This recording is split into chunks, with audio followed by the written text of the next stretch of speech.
اولین مکاتب پدران از اونها آتش زده بودن. یک بهانه. منظورتان از کدام پدران؟ از آقای پیگیر منظورتان از کی است؟ هر کدامش شما نام میگیرید.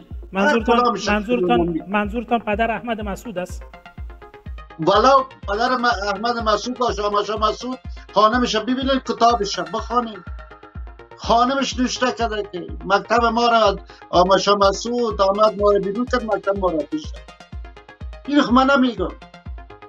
در طول 14 سال جهاد آیا کدام مکتب در مناطق از اونا که تحت تاثیرشان بود، ما سر مکاتب دخترانه بحث ندارم، مکاتب پسرانه آیا باز بود؟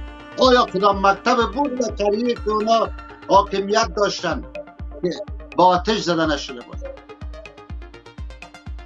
پس بیاین خب این بهانه، یک بار اینا مجاهد میشن، 2 متر ریش میمانن، مکاتب در به تیداری دختران افغان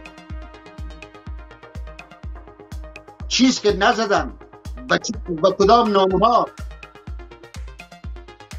افراطی میشن. باز یک دفعه ببینید که با خاطر بادارای فاضلیشان چپتراش میشه، عوض پتلون شورتکا میپوشن،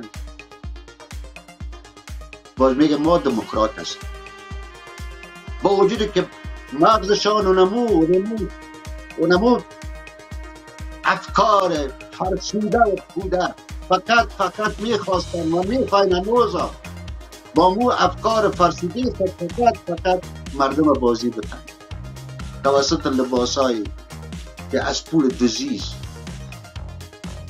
این نمیشه. یا اخوانی باشه یا دموکرات باشه، این ناممکن است که یک اخوانی انتخابات بکنه. آیا آقای ربانی 5 سال که رئیس جمهور بود میره به طرف انتخابات؟ خب میگن احزاب انتخابش کرده بودن آقای پیگیر. کدام احزاب؟ و احزاب افغانی پشاور.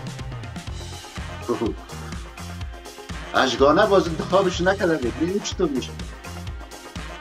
خب با جنگ شد دیگه، یعنی حکمتیار قبول نداشت و جنگیدن.